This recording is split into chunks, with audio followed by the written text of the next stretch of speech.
2026 সালের জাতীয় সংসদ নির্বাচনের দিনেই একটি গুরুত্বপূর্ণ গণভোটও আয়োজন করা হবে। এই গণভোটের উদ্দেশ্য হল রাষ্ট্র সংস্কারের জন্য জনগণের সরাসরি সম্মতি নেওয়া। ভোটাররা হ্যাঁ ভোট দিলে রাষ্ট্র পরিচালনার কাঠামো, ক্ষমতার ভারসাম্য, নির্বাচন ব্যবস্থা এবং নাগরিক অধিকারের মতো কয়েকটি গুরুত্বপূর্ণ জায়গায় বড় ধরনের পরিবর্তন আসবে। আর না ভোট দিলে দেশের শাসন কাঠামো আগের মতোই থাকবে। অন্তর্বর্তীকালীন সরকার জনগণকে হ্যাঁ ভোট দেওয়ার জন্য ব্যাপক প্রচারণা চালাচ্ছে, কিন্তু এখনো দেশের অধিকাংশ মানুষ আসলে জানেই না আগামী গণভোটে হ্যাঁ ভোট দিলে কি হবে আর না ভোট দিলে কি হবে।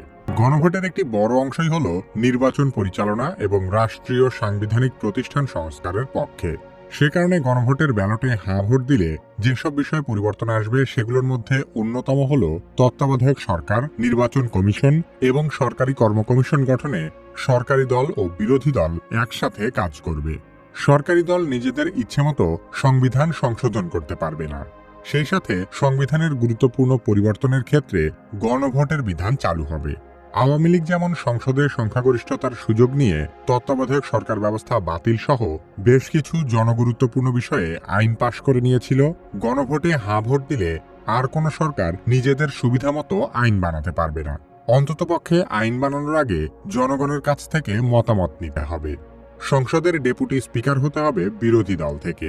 গুরুত্বপূর্ণ সংসদীয় কমিটিসমূহের সভাপতিও বিরোধী দল থেকেই নির্বাচিত হবেন।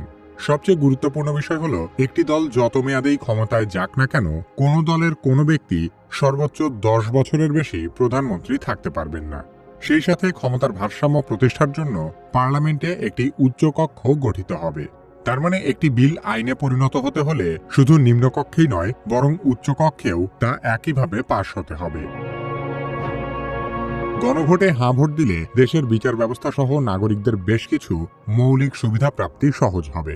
দেশের বিচার ব্যবস্থা স্বাধীনভাবে কাজ করবে এবং সাধারণ জনগণ আবারও উপজেলা পর্যায়ে বিচার প্রাপ্তির সুবিধা পাবে। অনগ্রসর গোষ্ঠী হিসেবে সংসদে নারীর প্রতিনিধিত্ব পর্যায়ক্রমে বাড়বে। সেই সাথে নাগরিকের মৌলিক অধিকারের সংখ্যা বাড়ানো হবে।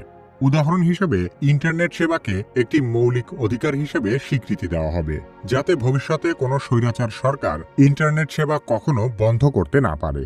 বর্তমানে প্রচলিত আইন অনুযায়ী রাষ্ট্রপতি যে কোনো দণ্ডপ্রাপ্ত আসামিকে নিজের ইচ্ছেমতো ক্ষমা করতে পারেন, কিন্তু গণভোটে হ্যাঁ জয়যুক্ত হলে ভুক্তভোগী পরিবারের অনুমতি ছাড়া রাষ্ট্রপতি কোনো অপরাধীকে ক্ষমা করতে পারবেন না।